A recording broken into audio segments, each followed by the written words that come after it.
समर्थ सामर्थ्य श्री समर्थ रामदास स्वामी लिखित मनाचे श्लोक यावर आधारित अर्थ मॅनेजमेंट व्ह्यू आणि शिवाजी महाराजांच्या जीवनातील संदर्भ। जय जय रघुवीर समर्थ। मुखी नाम नाही तया मुक्ती कैची, अहंता गुणे यातना ते फुकाची, पुढे अंत येईल तो दैन्यवाणा, म्हणोनी म्हणा रे म्हणा देवराणा। जय जय रघुवीर समर्थ। अहंकार इगो हा स्वतःला चांगल्या कर्मापासून दूर नेतो। चांगल्यापासून दूर म्हणजे अर्थातच वाईटाच्या जवळ। काही लोक वादविवाद करतात की ही काय धमकी आहे, राम नाम नाही घेणार तर राम तुम्हाला दैन्यवाणे मरण देणार। तर असे अजिबात अर्थ काढू नये। ज्याला त्याला कर्मानुसार फळ मिळत असते, मग ते मरण असेल तर तेही कर्मानुसारच। मोठ्या माणसांचे उदाहरण दिले, सामान्य माणसांचे दिले, सांगता सांगता घरातल्या लहान मुलांनाही कळले, तेही सांगू लागले, तर मग तरीही ऐकायचं नाही। पण असे सोडून देणार ते समर्थ कसे? ते कर्माचं फळ कसे याची जाणीव करून देतात। सत्याची कास धरा म्हणतात। पण इथे ठीक आहे, नको घेऊ रामनाम, नको करू सत्कर्म, पण किमान दुष्कृत्य तरी टाळावे। पण हिरण्यकश्यपू प्रतिकात्मक आपण इथे घेऊया। हिरण्यकश्यपू अहंकाराने पेटून उठला। त्याने भक्त प्रल्हाद त्याच्या मुलाला मारण्यासाठी उकळत्या तेलात टाकले। त्यातूनही सुखरूप बाहेर आलेल्या प्रल्हादाला बघून समजायला हवं होतं ना, तरी नाही समजलं की तोच तारणारा, तोच मारणारा, त्याच्या इच्छेशिवाय काही होत नाही, तरी डोंगराच्या कड्यावरून ढकलून मारण्याचा प्रयत्न केला। त्यातही वाचला तर बहीण होलिकाला मिळालेल्या वरदानाचा वापर करून जाळण्याचा प्रयत्न केला। मग मात्र त्याच्या पापांचा घडा भरला। तरीही भक्त प्रल्हाद वडिलांना क्षमा करतो आणि म्हणतो, पिताश्री आता तरी समजून घ्या आणि नारायणाला शरण या, प्रायश्चित्त करा। देव दयाळू आहे, तो माफ करेल। त्याला उद्देश काय तर सगळ्यांनी चांगले वागावे, अन्यथा असेच वागणे दैन्यवाण्या मरणाला कारणीभूत ठरते।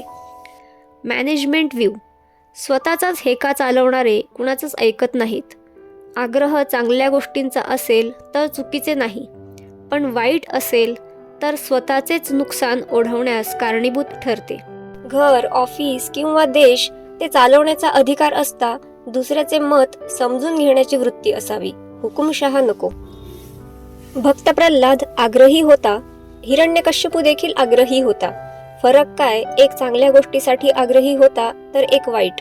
इथे मॅनेजमेंटसाठी हाच संदर्भ थोडा वेगळा असाही लक्षात येईल की राक्षस कुळात राक्षसी वृत्तीने वागण्याचे वर्षानुवर्ष चालत आले। तिथे प्रल्हाद ऋषींच्या संगतीमुळे विष्णूंचे ध्यान करत आहे, वेगळे आचरण करण्यास सगळ्यांना प्रवृत्त करत आहे।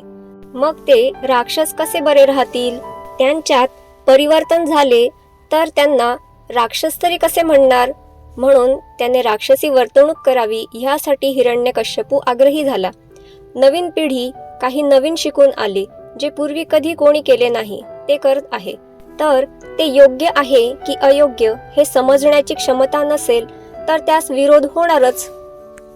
Update your knowledge so that one can understand the new technology system and can understand what newcomers said, what they want. नवीन तंत्र माहिती नसेल तर नवीन पिढीचे लोक किंवा नवीन विचारांचे, वेगळ्या विचारांचे लोक काय सांगत आहेत, काय बदल अपेक्षित आहेत हे समजणार नाही।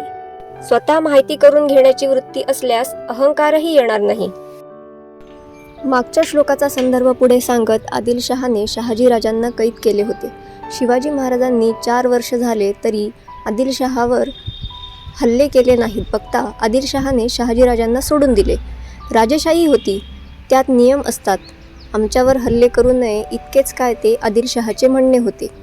राजांनी ते मान्य केले बघता त्यांनी देखील विषय अहंकार करून ताणून धरण्यापेक्षा शहाजीराजांना सोडून दिले। पण ह्यात विचार करण्यासारखी गोष्ट देखील आत्मसात केली की शिवाजी महाराज हल्ले करून साध्य काय करण्याचा प्रयत्न करत आहेत। त्यांना राजे बनायचे नाही. तसे असते तर बुंदेलखंड अगदी स्वतःहून तेथील राजा देऊ करत होता.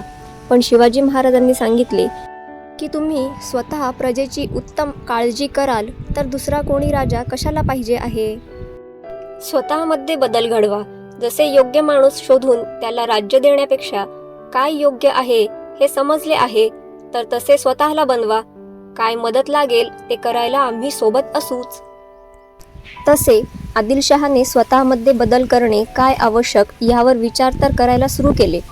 आता शहाजी राजांचे वेगळे महत्त्व आहे. त्याचा वेगळा संदर्भ पुढे कधी सांगू. आदिलशहाने विचार करायला तेथील शहाजी राजांचे कार्य आणि सल्ला देण्यासाठी तिथे तशी पेरून ठेवलेली माणसं. मुद्दा हा आहे, आदिलशहाने शहाजी राजांना सोडून दिले. काही अंशी स्वतःच्या शासनातही बदल करणे आवश्यक आहे हेही त्याला पटले. पण औरंगजेब आणि त्याचे सरदार अजूनही त्यांच्या गुरमीतच होते. जय जय रघुवीर समर्थ. चरितं शिवराज्यस्य विजयश्री विराजितं वीराद्भुतरसं पुण्यं रामायणमिवापरम्.